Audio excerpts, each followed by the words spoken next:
ৰাস্তাটো দীৰ্ঘদিন ধৰি সমস্যাত ভুগি আহিব লগা হৈছে আপোনালোকৰ আৰু আজি যিহেতু ৰাইজসমূহ ওলাই আহিছে কি কব ৰাস্তা তোমাৰ 6 লাখ টকা আমাৰ চিচি ব্লক আহিলে আজিলৈকে চিচি ব্লক কাম হোৱা নাই আমি এতিয়া বোকা ভাঙি ভাঙি ওলাই যাব লাগে বোকা ভাঙি ভাঙি ঘৰলৈকে আহিব লাগে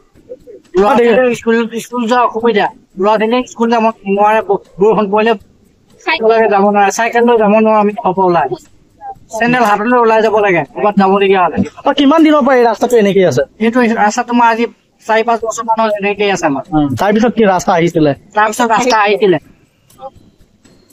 ৰাস্তাটো অহাৰ পিছত আজিলৈকে ৰাস্তাৰ কোনো কাম কৰা নাই ৰাস্তা এনেকে পৰি আছে আমি ভৰ বাৰিষাত আমি ওলাব নোৱাৰো ঘৰখন এতিয়া বাৰিষা পৰাটো এতিয়াও বহুতখিনি অসুবিধা হৈছে বাৰিষা কৰিলেতো আকৌ অসুবিধা হৈ যাব আমাৰ আৰু এটা দীৰ্ঘদিনীয়া সমস্যা আপোনালোকৰ আৰু যিহেতু আপোনালোকে দীৰ্ঘদিনীয়া সমস্যা ভুগি আছে যিহেতু ছাত্ৰ ছাত্ৰী আছে গাঁওখনত কিমানমান ছাত্ৰ ছাত্ৰী আছে গাঁওখনত কিমানমান আছে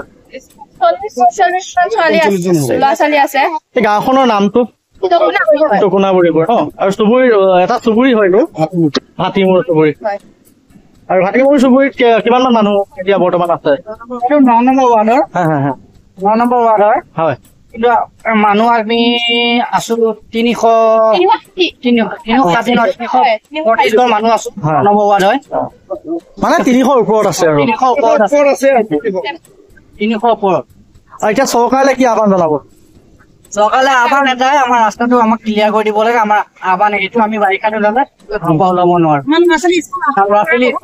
ল'ৰা-ছোৱালী অকণমান বৰষুণ পৰিলে আমাৰ ল'ৰা-ছোৱালী স্কুল যাব নোৱাৰে যিহেতু এইটো আপোনালোকৰ ৰাস্তা আৰু এই ৰাস্তাটোত প্ৰায় 300 ঘৰ মানুহ ওপৰত আছে আৰু এই পথটোত বিভিন্ন ছাত্ৰ ছাত্ৰীও আছে দীৰ্ঘদিন ধৰি এই ৰাস্তাটোৰ পথটো দুৰৱস্থাই আপোনালোকক জীয়াটো ভোগাইছে এই ক্ষেত্ৰত কি ক'ব আমাৰ এই ৰাস্তাটো আপোনাৰ দেখিলে আপুনি গম পাইছে বাৰু যে আমাৰ ৰাস্তাটো ইমান টকা আহিলে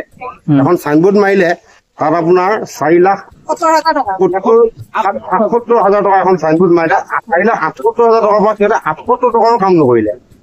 78 টকাৰ কাম নকৰিলে এই টকাবিলাক ক'ত গ'ল আৰু এই টকাবিলাক খাই কি হয় যে আমাক যে ইমান কষ্ট লাগিছে এই 9 নম্বৰ ৱাৰ্ডত প্ৰায় 300 ঘৰৰ 300 মান মানুহ হ'ব এই 300 ধৰিছো আমি আৰু 300 মানুহ আমাৰ উদোৱা সময় ইমান অসুবিধা মানে বহুত অসুবিধা আমি মানে চলিব নোৱাৰো গতিকে আমি চৰকাৰলৈ আহ্বান যদি আমাৰ অতি সোনকালে এই ৰাস্তাটো যে আমাক সোনকালে বনাই দিয়ে আমি এতিয়া চৰকাৰলৈ আমাৰ আহ্বান আৰু যিহেতু এই ৰাস্তাটো অহা বুলি আপোনালোকে গম পাইছে আৰু যিহেতু গম পাইছে কিন্তু ৰাস্তাটো বৰ্তমানলৈ হৈ উঠা নাই এই ক্ষেত্ৰত চৰকাৰে কি আহ্বান জনাব আহ্বান একদম ৰাস্তাটো হ'ব লাগে আমাৰ জনে পকাৰৰ ৰাস্তাটো আনি দিলে জনে বনাইছিলে কৰিছিলে কি আপোনাৰ আমাৰ ন যিজনে বনাইছিলে সেইজনে প্ৰয়াস কৰিলে আমি নিজৰ পকেটৰ টকা দিয়ে বনাইছিলো কিন্তু যদি তাৰ নিজৰ পকেটৰ টকা দিয়ে বনাইছিলে চৰকাৰৰ পৰা পোৱা টকাখিনি আমাৰ কি হৈ গ'ল চাইনবোৰ্ডখনতে মাৰিলে কিয় মাৰিলে নহ'লে আমি এই বস্তুটো বুজিব টকাটো তাত পাইছে যে 4,78,000 টকা এইবিলাক টকা ক'ত দিছিল শেষত এতিয়া আপুনি যিহেতু কোন সমষ্টি মৰিগাঁও আমি মৰিগাঁও সমষ্টিৰ বিধায়কলে কি আহ্বান জনাব এতিয়া মানে আমাৰ এইটোৱে থাকিলে আমাৰ অতি সোনকালে ৰাস্তাটো ভাল কৰি দিব লাগে নহ'লে আমাৰ স্কুলত বহুত ল'ৰা-ছোৱালী আছে স্কুললৈ যাব নোৱাৰে ৰাস্তাত ভিটি খাই পৰে আৰু সদায় মাক বাপেকে সদায় কিমান ধৰি দিয়ে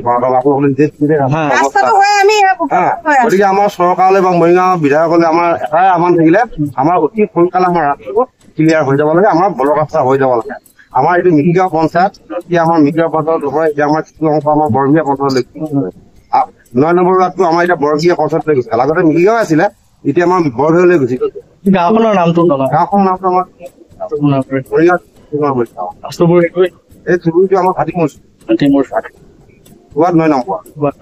কোন পঞ্চায়তৰ অন্তৰ্গত আমি এতিয়া আপোনাৰ ৱাৰ্ড মানে 9 নম্বৰ আমাৰ এতিয়া 6 নম্বৰত পৰিলে 9 নম্বৰ 6 নম্বৰ 9 নম্বৰ আমাৰ বৰবিয়া পঞ্চায়ত পৰে